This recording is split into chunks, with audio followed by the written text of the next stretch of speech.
Welcome to Nakisa Office Hours Session. For today, we have a very large subject.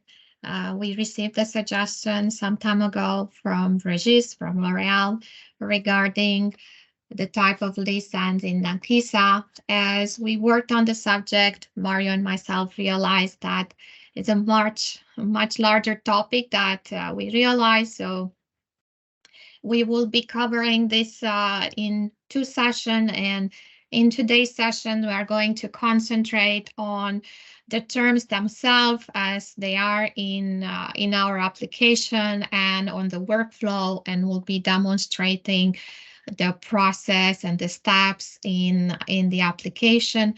And next time, we will go through the mass features related to Lease End, the architecture overview, and of course, what happens behind the scene in SAP when we have Lease End. As I mentioned, there are a lot of details, there are other things that we want to share. So initially we started with something in mind, and we had to readjust. As always, please interrupt us, ask questions, and we will jump right into the topic. So let's talk about the type of lease ends in Nakisa. And first of all, what type of lease ends are available? And as you know, the lease end is really an integral part of the life cycle. At some point, you need to end a contract. And in Nakisa, we support the following types of ends: natural end, the early termination, the early buyout, and casualty.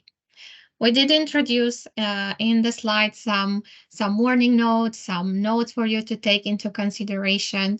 These type of lease ends, they do apply to different use cases. They have different outcomes. They have different type of entries. And it's really important that the accounting team evaluates carefully and chooses the term that fits best the case scenario they have at hand. And with that in mind, let's look through the type of terms that you can apply for lease end. So the first one is natural end. And this is not a particular term exactly, but when a contract reaches its end date for terms and condition, and there's no intention of renewal it, and you may call it's an expired contract, you will need to perform the lease end. So as you can see here, this is a contract that has the end date in February 2023. And if there is no intention to renew this contract whatsoever, the next step naturally is to perform the lease end. In addition to the natural lease end, we have the possibility of introducing an early termination, depending whether you have this type of clause in your contract. And you can see here an example where we have a termination option included into the lease contract. Is an additional term, is one of the two lease end terms that we have available in our application. The other type of lease end term that you can use in Nakisa is the purchase option.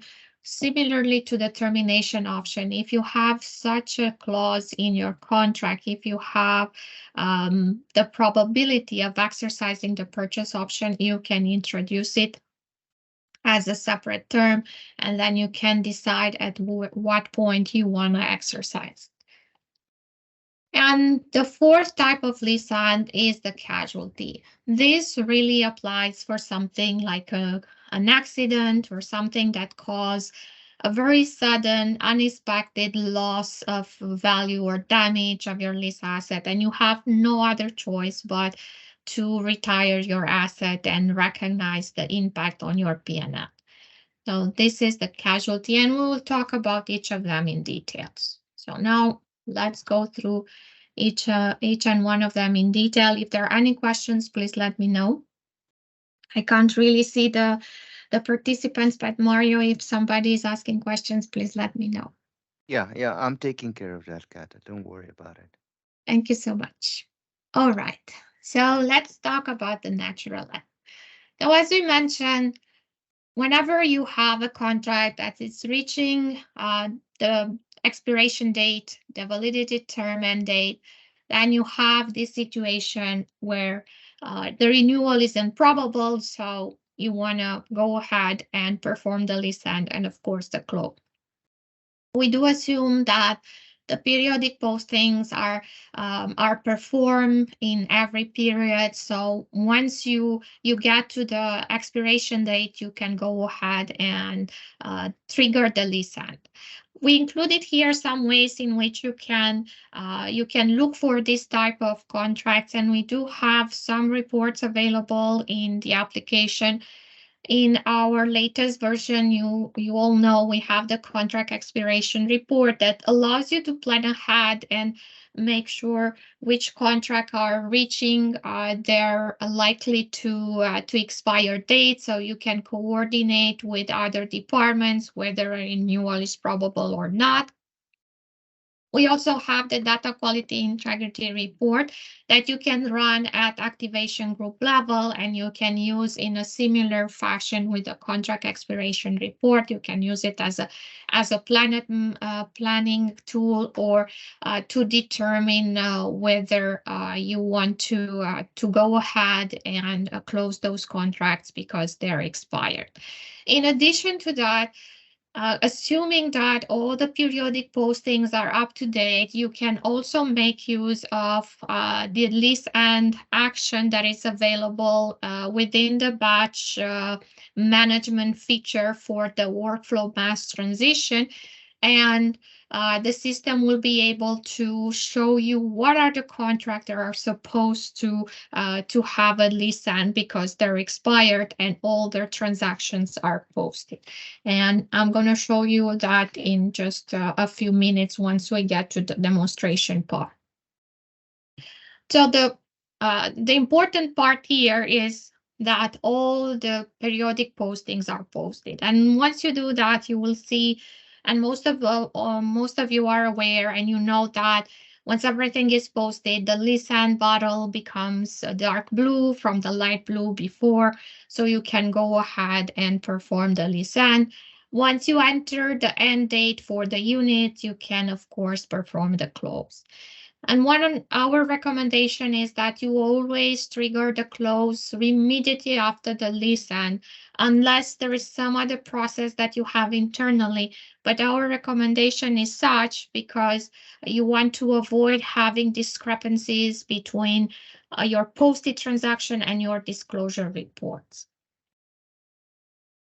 Immediately after you perform the close, the asset retirement will be recognized as well as a transaction. Of course, for this type of scenario where you have a natural end, the right of use asset is completely depreciated, so the retirement is pretty much a reversal of the gross book value and the accumulated depreciation recognized.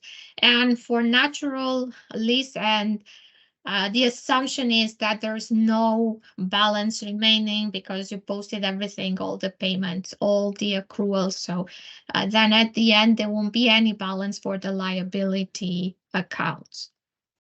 So with that, we are going to jump right ahead into the application. I hope that everybody's still seeing my screen. Yeah, Kata, go ahead. Perfect. So I have here a contract, and you can see the base rent is running from the 1st of January 2021, and the assumed end date for the contract is February 2023. At the same time, all the postings are done, and I'm just going to show it to you so you can understand. So I'm just going to select all the years here. So one of the assumptions for some of the recommendation is made is that the periodic posting transactions are always posted on time. So as you get to considering whether you need to apply the lease end on expired contract, you are in this situation. The postings are made up to date. So you can see here all the available periodic posting are posted. We are in March, so we had all the posting made in February, and we can decide, well, I want to lease end this contract at the beginning of March. I have dual reporting for this contract, so I can show you that the postings are made for both standards, so we can go ahead and perform the lease end. But at the same time, I wanted to mention and I wanted to show you, you do have the option of looking for expired contract like this one here. And you can make use of from the additional reports of the contract expiration report. As I mentioned, the way to look at this type of report is that you plan ahead and you select, for example, from uh, the end of December 2022, and you select the next 6 months to see how many contracts are likely to expire in that period. You might want to pinpoint to a specific company depending how your user profiles are set. Sorry. Of course, you will need to target a specific standard, and with that in mind, and I have some reports already pulled out here. So this is the contract expiration report specifically for the details that I just showed you. And in here, you can make use of the likely expiration date. You can check how many contracts are about to expire in the 6 months following the exportation of the report, and you can plan ahead. You already have an idea that every month you will have some contracts that are due to expire. So once you do that, you can also make use of the data quality integrity report, where you have more details than in the expiration report. In here, you mainly have the details about the dates, whether you have an extension, whether you have a termination option or a purchase option. As I highlighted here, I'm sorry, my voice is fading away. it's the it's the flu season, but we're getting by. All right. In addition to that, we have the data quality integrity report, as I was saying, also part of the additional report. You have it here. Very important. You want to pull out the information at activation group level, because you want to take a look at the terms and condition at activation group level, whether they're also present, whether you have um, termination option, whether you have purchase option, and so on. For the data quality integrity report, once again, you can use it as a planning tool, and you can run it from a previous date, or you can run it up to date in order to make sure you capture absolutely everything. Once again, it's best that you target your company, the company that user has access to, so you can check out what is in there. I already run a report, so I can show it to you. But in a similar way to the contract expiration report, you can make use of the end date, and also check the types of terms that you have in there. So the end date is here. So this is the column that you might want to take a look at, and also within the terms. Kata, we have a question in the Sure, chat from of course. Alexandra Espinosa. Okay, And sure. she's saying, is there any report that shows all the right of use asset and end date for all leases? Is there any So report that shows all the right of use asset end date for all leases? the one that we're looking right now, the data quality integrity Mm-hmm. report, is showing just that. So you can capture absolutely all the contracts in a particular company or system, for example. Whereas the contract expiration report is more targeting the specific period, as I chose in my example, the next 6 months. So the first 6 months of 2023, the system will be providing us with the contracts that are about to expire. Okay. Should you All right. need any clarification, Alexandra, just write in the chat if you please. Okay, go on, Kata, please. Thank you.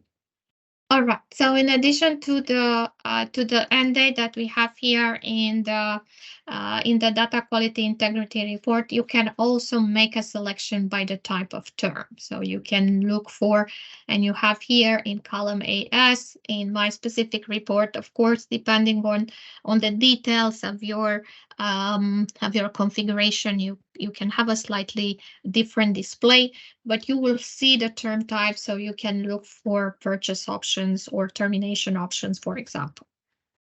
And the data quality integrity report, you can also run it by a specific status.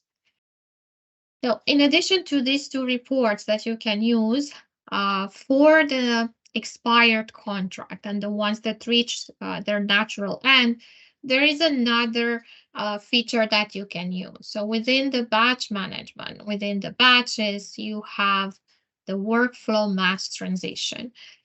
And within the workflow mass transition, so let's put something like expired contracts.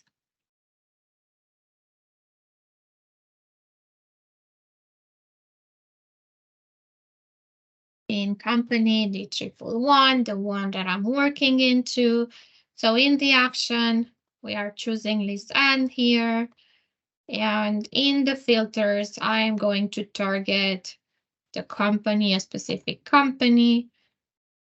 And the recommendation is that you perform this action after you posted your periodic transaction for the month. So you might want to include this step in your month-end procedure. So at this point, after I made all my selection, all I want to do is generate the item. So I want to see what the system is selecting and telling me that there are some contracts that are ready for the lease end. So once I do that, I can always export the information. I can check. I can make selections. So here we have the batch item. So for this particular company, the system selected 4 contracts, telling me they're ready to perform list and on that. And as you can see, you can always export the list. You can check if ever this is the case. If you want to really apply the list, and of course you can exclude them from your list of batches. It's as easy as that.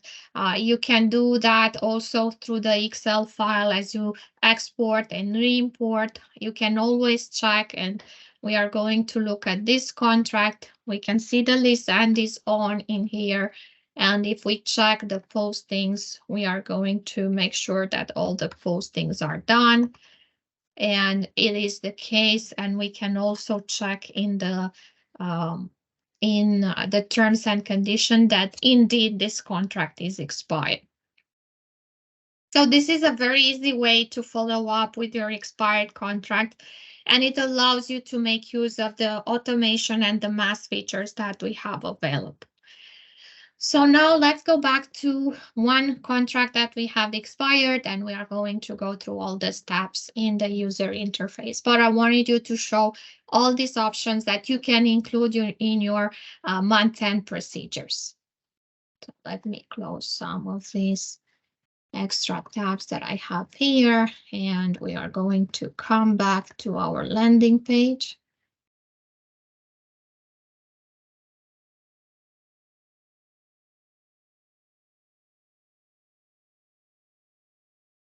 Okay.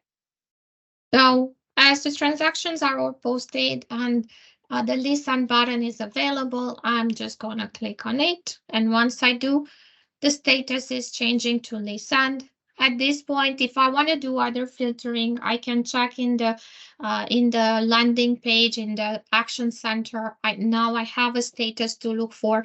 Remember, as long as your contract is expired, but you haven't performed the lease end, you cannot perform a filtering in the landing page. It will still be active. There's no particular status for expired contract. But what I showed you with the list and with generating the items will help you identify the contracts correctly, the ones that you want to perform the list on. So now that we performed this step, the next step is to set an end date. This is an end date for the unit. It will be the date for the posting of the transaction. However, it will not change the end date of your contract. So let me just retrace one step here. You can see we have the activation date and the end date of the contract. We are here in the definition page of the activation group, and this is exactly based on the terms and conditions entered. Now we need to set up an end date for the unit, and this will be the posting days for the closing. So let's say we want to post the entry in March. We are in March, so let's say we closed February, so we can do that in March. So once I enter the end date for the unit, my close button is also available. So all I need to do now is click on it. The system is going to display the balances for the liability accounts. Of course, here having dual reporting, I have the US GAAP and the IFRS. The three accounts that you see here are the liability accounts, long-term, short-term, and accrued interest. The system is pretty much checking that for the closing, all the balances are set to zero. So if ever there is some roundings, yes. Sorry, Katarina, there was another question. Of course. So the question is from Regis. It says at Yes. each stage, can you precise what are the corresponding postings and BAPI? Sorry, yeah, what are the BAPI used for the postings? So, Regis, as we mentioned at the beginning, we will split the topic of the lease end in two, and in today's session we are going to concentrate mainly on the functionality within the application, whereas next time we'll be covering what happens in SAP. I will, however, talk about posting, but so far here there is no posting that has been generated. Only after the close is performed, there will be an entry. I went over when I was presenting in the deck, and I mentioned that the asset retirement is only posted in Nakisa once the closing is performed. So we are precisely at this step here, where once I click on confirm, the close will be processed and we will have the entry. Yeah. Okay. In the meantime, I'm going to post here in the chat what are the different BAPIs that are executed during the close process, just to let you all know. We will get into that in the next session in detail, but for now, I will post an image for you, Regis. Okay, thank you. Can you also tell us how the balance is calculated? So Regis here, with the closing, the system is pretty much looking at all the remaining balances. With the natural end, there is no balance. Okay. Okay. Right. Okay. We will. Okay. So remember that with the natural end, all the transactions are posted, the payment, accrual, and depreciation. There is no balance left. So what are we doing is pretty much making sure that every balance is set to zero. And once I'll click confirm, we'll also take a look at the all column schedule as well. Do you have something else in mind for the natural end? You were looking for something else here? I don't know if it is because of the balance, but sometimes when I close a contract, which naturally close, so without any casualty or termination option, sometimes we have some close ledger postings, and I thought it was because of a balance. So I believe that in your case was a change of in the mapping of the maybe short-term, long-term, or accrued interest. Yeah. Is that? Yeah. Okay. Maybe, yeah. So when you have a change in the mapping, you also need to transfer those balances. So if you don't perform that at the end, you will have that balance that you need to transfer. Okay. But in terms of the functionality, exactly within Nakisa, at the end of the contract that naturally expires, there's no balance left. Yeah, even from AppB, this is Manjula. Even from AppB, I can say that it's always creates some minimal balances or always a differences when we try to close the So contract. the minimal balances, the roundings, yes, those will be settled in here, especially if you have parallel currency on. So that's the purpose of the closing. Yeah, but when it comes to a contract, there should not be any gain or loss account hit when we do a natural closing, right? Definitely, there shouldn't be. Right. And in here, what you're seeing is the liability accounts. Right. So even the resource whomever is complaining before, right? So from AbbVie side, I can say that we do have the similar situation. We always see some balances when we try to close a contract, or end a contract, even if it is a natural close also, it's causing a similar issue. Okay, so there are two things here. So for a natural end, you shouldn't have any gain or loss. That Correct. will only appear in the case of a casualty or in a very specific case for the termination auction. However, if you have balances for the liability accounts when you perform a natural end, you need to check whether there was a change in mapping during the life of the contract, specifically for the liability accounts. No, it's a one-time setup, right? Usually we never ever touch the account determination accounting standards, right? It's one of the issue we've been raising it earlier also, and just want to check from other companies also to hear if they have a similar issue. All right, you can always reach out to us, but I doubt that you have a gain and loss for the natural end. So maybe you can let us know the specific Two case things, that you right? have. One is liability balances, and second one is gain or loss. And So also yes, definitely gain and loss. You shouldn't have it for natural end. If you Okay. have it, it's something else. So do you have a ticket open for this? I can forward those tickets to you, Catalina. We have Perfect. that. Yeah. And And we have had a couple of questions here. How do you transfer the balances if you change the mapping? So when you change the mapping, and this is similar to any other type of change in GL accounts, you know that when you do that in your ERP, you need to transfer the balances. However, you will need to cover that part on in your ERP. So as long as you perform that, and we do not recommend that you perform that during the life of the contract. So if you do that, you need to make sure that you start fresh with the contract or with the contracts in that particular company that you're targeting. You will need to perform that transfer manually when you close the Correct. contract. And there's another one here. Do the internal postings need to be posted externally prior to completing the close process? So The the fact answer that is no, it's because closing is what does the postings. um yes, correct. But the fact that it's posted internally or externally, it's based on the type of connection. So Correct.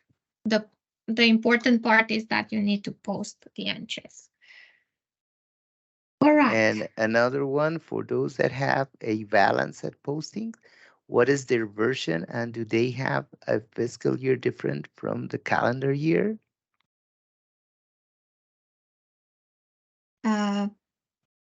I don't know. Maybe this is a question for the others that raised. At L'Oréal, we are on V5.0 P6 on-premise.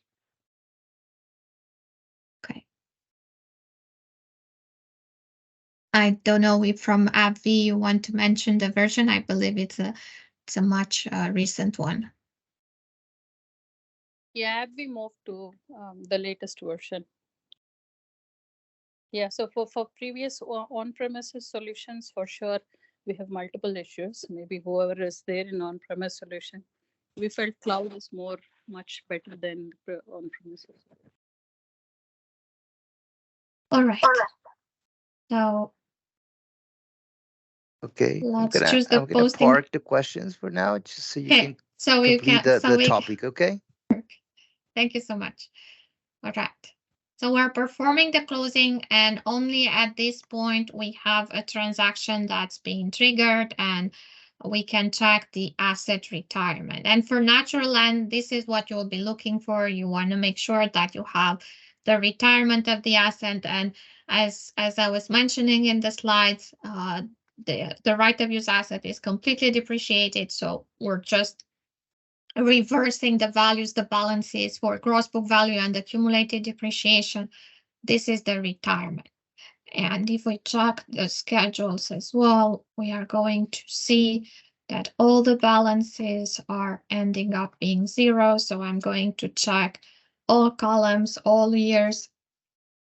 And we are going to check in the last line here. And the important part is that the closing liability is zero. You can also check for short-term, long-term if they're ending up to zero, and they are.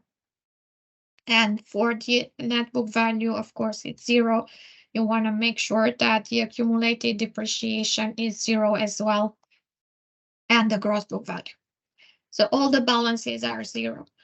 As I was mentioning, the closing process, what it tries to do is put all the balances to zero.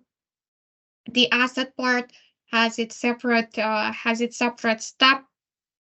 However, if ever there are some remaining balances on the liability, they will be displayed right into the balance that we've just seen. So let's get back to this slide so we can look into the early termination. So the next type of lease end that we can have. So this is a type of term that you can use if you have such a negotiated clause in your contracts, and you can add the termination clause either at inception if you know about it. You can reassess it later. You can introduce it to a lease modification. Of course, once you know when exactly you want to exercise the early termination, you can do that. That will be simply an adjustment event from the perspective of right of use asset and liability. After that, similar to what we've seen for natural end, you want to make sure that you post all your periodic remaining transaction, and then you can trigger the lease end and the close. Similar to the natural end, you can use the contract expiration report and the data quality integrity report to select those contracts that have such a term. If they don't have such a term, then I don't have a suggestion for you. So you want to keep somewhat track for those contracts. So the termination clause, you can either have or introduce it from the beginning later, but also decide to reassess it later. So you don't need to reassess it from the very beginning. One thing that I want to mention about the termination option, I know a lot of you use the termination option for a lot of situations, not really for a termination clause negotiated in the contract, but that's why I want to raise your attention to the fact that we do have specialized reason codes for decreasing lease term, decreasing asset value. The accounting team needs to really evaluate if the termination option is the right term to use for the specific case that they have at hand. The termination option by itself, it will trigger an adjustment, and the termination option can have a penalty value associated to it, like I have here, $500, but it might as well be with no penalty. So you will see it, if there is a value associated to the termination option, it will be a lease end payment. And of course, the termination option, when exercised, it will have an adjustment effect on the right of use asset and the liability. Normally, it's the same amount that it's calculated for both of them, because as I mentioned, by itself, the term doesn't necessarily trigger any gain or loss. That will only happen if you exercise the termination option in the same targeted date for the term. However, this particular term, the way we had in mind when it was designed, when it was introduced, is referring to the termination clause negotiated in the contract that typically have a reasonable notice period. So you will introduce the term, you will exercise it, and then the termination will happen 2, 3, or maybe 6 months later. Of course, there are some specific cases, and as I mentioned, once you once you have it in the same day, once you have the exercise of the termination option in the same period as the end, then yes, you might expect some gain and loss. Now, similar to what we've seen for the natural end, once you exercise the termination option, you might want to post every remaining transaction depending on the terms and condition. You may have payments accrual and depreciation to post. And once you do that, you can trigger the lease end and the close. Once again, you want to trigger the close immediately after the lease end. Sorry, And Katrina. Did yes. you raise your hand, Regis? Yeah, it's You have a Regis comment? again. Yeah, Yes, go ahead. about the penalty amount. Yes. Does it replace the rent on the closing months, or is it added to the rent? It is added to the rent. So if I don't set any penalty amount, I will have only the rent.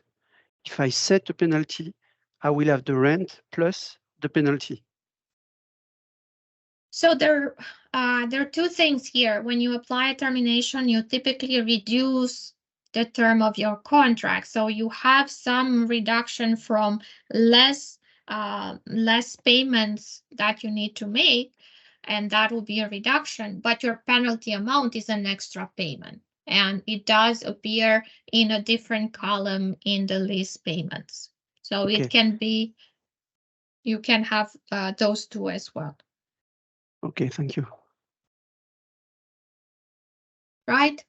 So right after the close, we will have the asset retirement. Once again, the remaining balance, depending on the terms and condition, it is you might have some balance on the accrued interest, especially if you are terminating, if you're exercising the termination at the same date as the date of the termination option. So let's get into the cases here.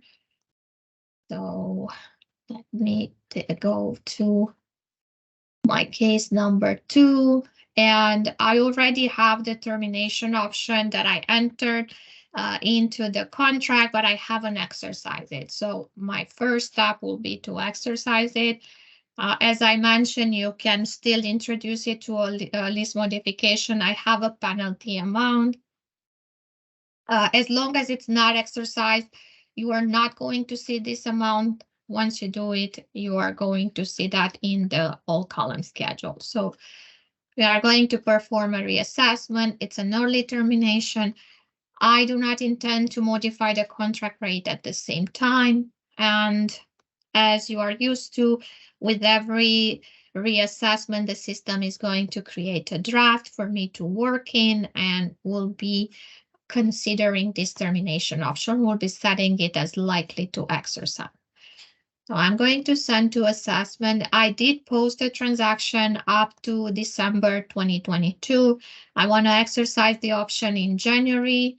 I'm going to use the same posting date as the effective date because this is a contract using IBR. This is the place where I can decide whether I want to update or not the IBR. But in this case, I do not want to.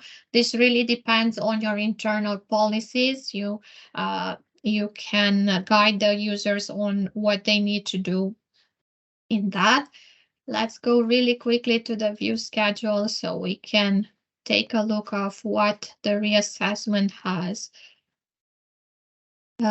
accomplished. So we are looking for the green line here, and as you can see in the minimum lease payments, now that we added a penalty amount for the termination, I have an extra payment and I no longer have other payments after the termination date. So it's not that it's replacing the standard term, the standard lease payments, but based on this, it means that I will no longer pay lease amounts after March, but I will have a penalty. So it's a combination here. I have a reduction because I'm ending my contract earlier, but I do have an extra payment. All in all, in this particular situation, it gives still a reduction because I reduced more from having an early termination versus the penalty that I'm paying. this is what we would think it's a normal situation, but it might be the other way around. It might be the penalty is so high and you don't have such a high reduction that you will end up having here an adjustment. So it's really something that the team needs to check and needs to validate what's the case here. So with that, then we can check that, of course, the net book value will be 0 at the end of the contract, and we can also check that the short-term, long-term liability will be 0 in March. So this is our reassessment. We can complete it, we can approve, confirm classification, and then from the AG level, we are going to complete the reassessment.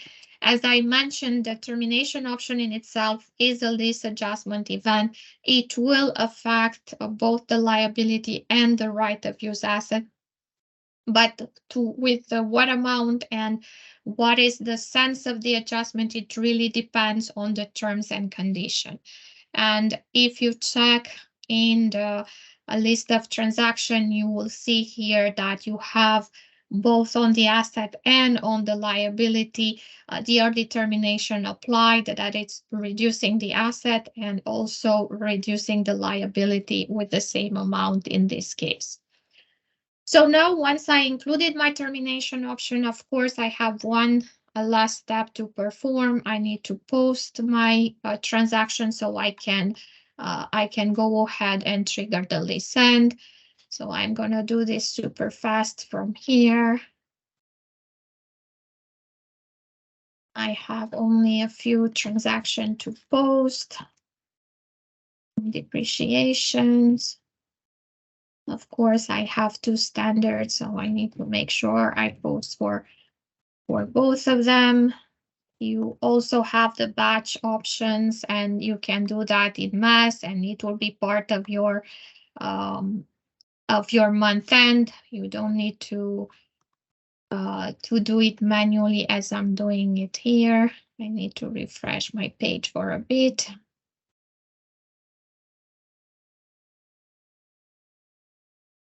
And we're going back to the case number 2 that we were working on.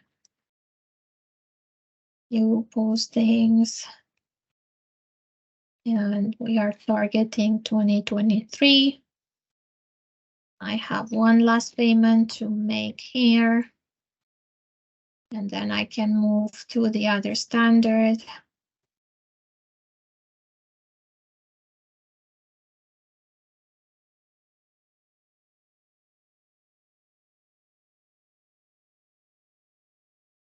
Once all the transactions are posted, so if you include in your month-end procedure, if you include this stuff, so you can run the lease end for this type of contract as well. So as you plan your modification in the first half of the month, and then you take care of posting in the last half of the month, then you can also include generating the item for a lease end. So in this case, for a contract such as this one, you are also going to have it captured. So now that I posted everything, I can refresh here, and my lease end is available. So I'm performing the lease end, and similar to what we've seen for the natural end, I need to set an end date for my unit, and I'm going to set it as the 1st of March. We are in March, is our open period. And once we do that, we can also perform the close. And similar to what we've seen, we can see if ever we have any remaining balances for the short-term, long-term, or the accrued interest. And in this particular case, because I had less than 12 months until the natural end of the contract, the system is not looking anymore at the long-term. It's just giving me the short-term and the accrued interest. I'm going to use the posting date, the 1st of March. And once I do that, of course, with the closing, I'm also looking to see my asset retirement. So I'm going to check that. And in addition to the adjustment that we just seen, now we have the asset retirement. And it's really simply on the remaining balances for the gross book value and the accumulated depreciation. We have the reversals and we have the retirement. So this is the early termination. Let's go back and check the purchase option. With the purchase option, this is the other lease end term that we have available in Nakisa. Of course, similar to what we've seen for termination option. If you have such a term in your contract, you can add it. You can add it from the beginning. You can add it through the life of the contract, and you can reassess it later. For those of you reporting under US GAAP, please keep in mind that if you have in your contract or the probability of introducing a purchase option is high, you want to classify your contract as finance, as you won't be able to change the classification later on. If you do, and if the purchase option is not likely to exercise and you have no reason to do that at the beginning, and you confirm the classification as operating, then the only other choice is to close and start from the beginning with a finance classification. Once again, you can make use of the contract expiration report and the data quality integrity report to check the purchase options that have been entered. If you do not have the purchase option added, then similar to what I said for termination option, you might want to have a different type of referencing for those contracts. You want to plan for them in a different way. So similar to the termination option, you can add it through a list modification, you can reassess it. One point very important here, if you want your purchase option to really determine the end of your contract and not simply be an extra payment in the minimum lease payment list, you want to make sure that the early buyout check is on. And once you do that and you exercise the purchase option, this is how it will look like. The purchase option in most of the situation has a value associated to it, and you will also see it in the lease and lease payment column. It will be an extra payment. And of course, the resulting adjustment really depends on the combination of terms that you have. Yes, the purchase option most likely will also reduce the validity term of the contract, but not the penalty, but the repurchasing value most likely will be high enough in order for you to see an increase in liability and right of use asset. Once again, any other combination is possible. Once you exercise the purchase option, of course, you will have to post all the remaining transaction, perform the lease end, perform the close. And once you perform the close, you will have the asset retirement and a transfer to the owned asset. So you will notice here, we are in a different type of entry situation. Of course, the remaining balances on the liability will really depend on the terms and conditions that you have. So let's go to the case that I prepared here. We have case number 3. I have a purchase option that is already entered, but I need to exercise it. So in order to do that, from the activation group level, I'm reassessing and I'm choosing early buyout this time around. I do not want to change the contract rate, but of course, this is a decision to be made based on internal policies that you have. And with that, the contract is going to prepare a draft for me so I can exercise the purchase option.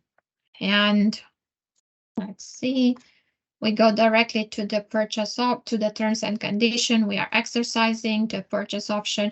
We are making sure that the early buyout is on. If it's not on, you can always do a list modification because you will be able to do that to change that from the contract level. I can send to assessment. I made the entries up to December, so I can choose the effective date in the first period with no periodic posting, so that is January. And I can check now the schedules to see what is the effect of the purchase option. All columns. Of course, I'm targeting 2023, but I can also choose all years.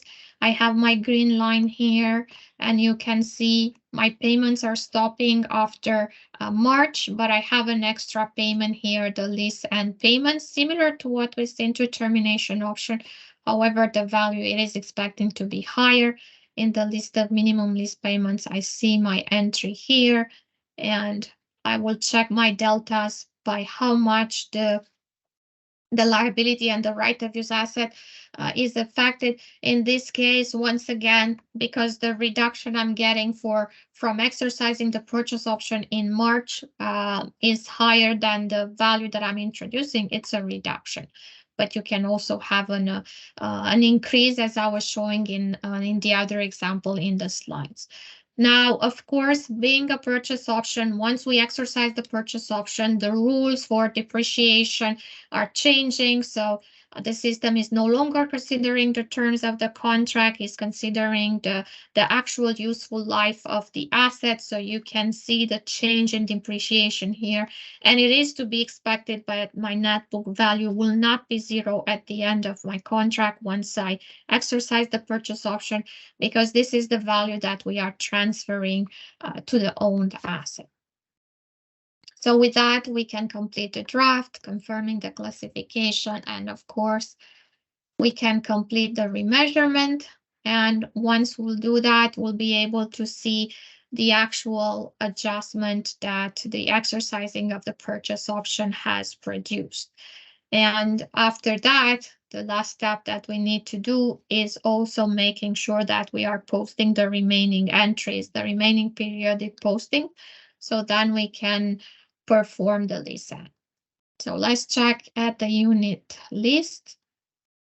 We have here the early buyout. Once again, the effect on the asset, it's a credit, it's a reduction in the asset, and also on the liability is a reduction in the liability. Having double reporting, US GAAP, IFRS, I have two pairs of transactions for each, and now I can go into the view postings.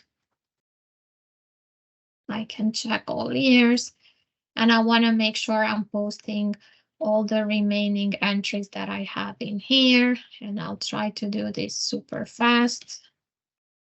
Of course, you always have the batch features, and you will be including this in your month-end process. You don't need to do that manually. Also, if you have a job scheduler in the back end, it will be taken over by the already scheduled job that you have in there. In the last period, I only have one payment left. Depreciation, it's normal that I don't have it. The accrual, it really depends on the terms and conditions. Now I need to also do that for the other standard, so I can really move on to the lease end. Just a few more here. One accrual. Okay. All right, two more transactions to go.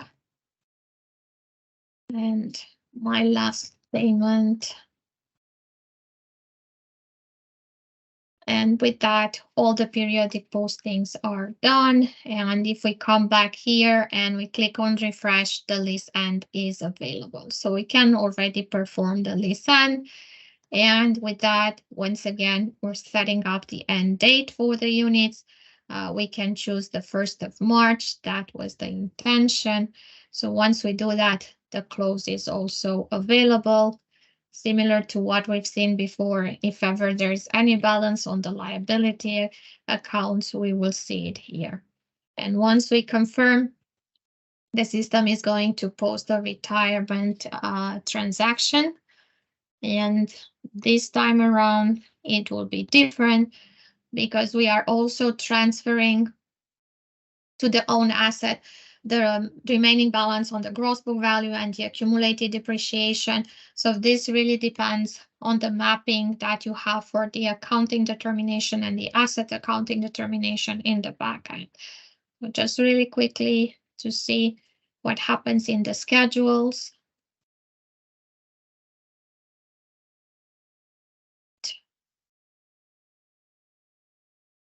We can check here that we have the retirement for the asset. We have the reversal of the accumulated depreciation. The net book value now is 0. And of course, if we check the short-term, long-term liability, all the balances are ending up to 0.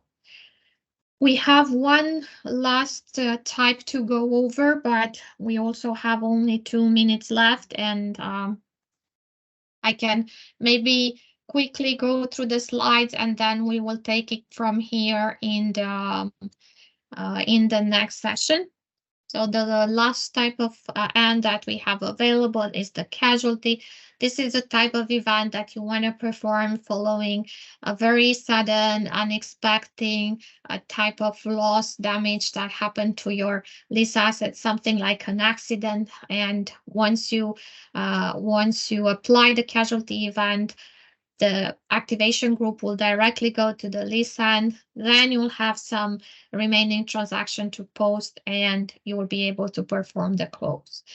We do not have a recommended way of selecting these contracts. You need to have something, you need to find them based on some reports. I imagine you will receive something from either the insurance company or from the subsidiaries where the accident happened. So you will be targeting specifically those AGs. Once again, you want to make sure that all the transactions are posted up to the targeted date of the casualty. As you know, once you apply the casualty on an activation group, it will close all the units in that activation group. If you need to perform a split, you can do that right before applying the casualty. Once the casualty is completed, you will see that the activation group will directly change the status to Lease End, and then you will have some remaining transaction. So this being a different type of flow, I would really like to take the time next time to show you the case, to walk through the steps. And in this particular case, you will do have an impact on your P&L. You will have a gain and loss at disposal, as the right of use assets is not completely depreciated. So this really works like any other casualty that you might perform in your internal fixed asset module for any other of your property and equipment asset that you have internally. So I think we're at the end of the time, and with that in mind, we will continue next time. I don't know if I missed some questions. We don't have anything pending in the chat, no comments, no raise hands. So I think we're good to go to the next office hours next month. Exactly. So we'll finish up with the casualty, then we'll talk about mass feature related to the Lease End, and then we'll look more into the architecture and what happens in SAP for these events. Thank you so much, everybody, and we'll be looking forward for your comments and questions. I know it's a complex subject, so take the time to review and let us know, and I'll see you all next month.